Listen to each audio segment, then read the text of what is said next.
Thank you, Honorable Speaker, for giving me this opportunity to contribute to this very important motion. Mr. Speaker, an English saying goes that a sheep, lives its entire life afraid of the wolf, only to be slaughtered and eaten by the shepherd. To the people of Mount Kenya, you know we are farmers. You know we have tea, we have coffee, we have milk, and that is the food crops that we rely on.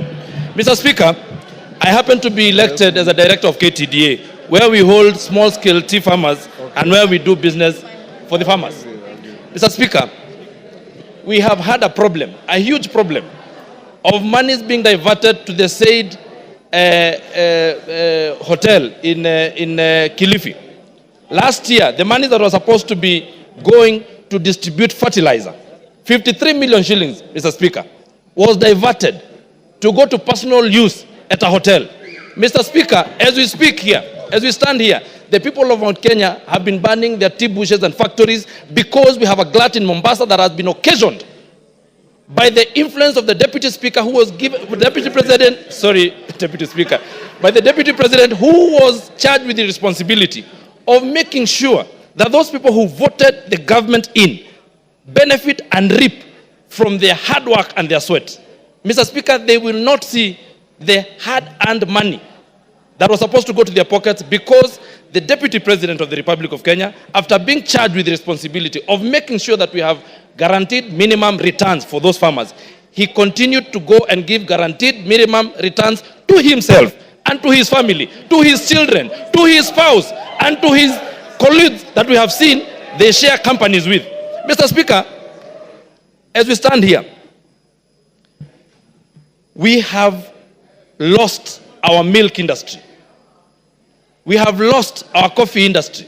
You have seen that we have cooperatives where farmers are now stuck with their coffee. Because, again, the person who was charged with the responsibility of making sure that the sheep is safe is the one who went, took a knife, and ate the same sheep. Mr. Speaker, I know there might be some tension and people from the mountain feeling like everybody has been talking about the mountain, but even the mountain people are suffering, even us, because there's someone who just hides under the pretext that he's an honest man, he's a truthful man, but he's a truthful liar, Mr. Speaker. Therefore, I want to say this: the seat of the presidency is a symbol of unity in this country. And when the deputy president stands and accuses the NIS, like he did in Mombasa, we live in a community, and even the people who are in the intelligence sector live in a community.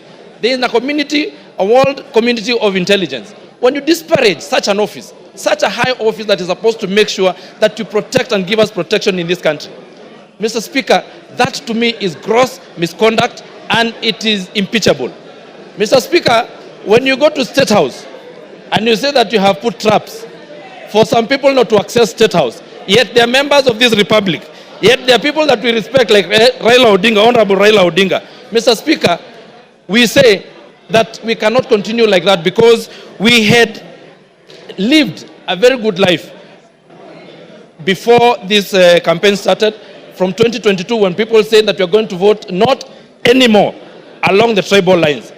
But we have seen that we have someone who has been given position of power and he has decided to use it for his own personal aggrandizement.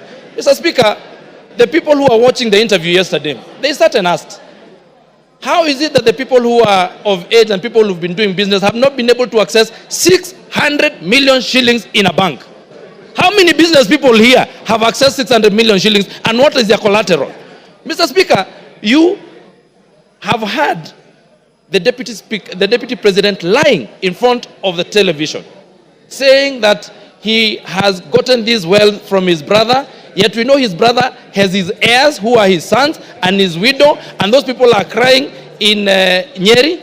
The same way, people who are my members of parliament, my constituents like Uhuru Kenyatta, is crying. His goats were eaten the other day in Roiro, and he's the one who sanctioned the eating of his goats. In fact, he then comes and lies to us that he has apologized to the president, to the former president, who is not in the country. Your time is up. Ken Chonga.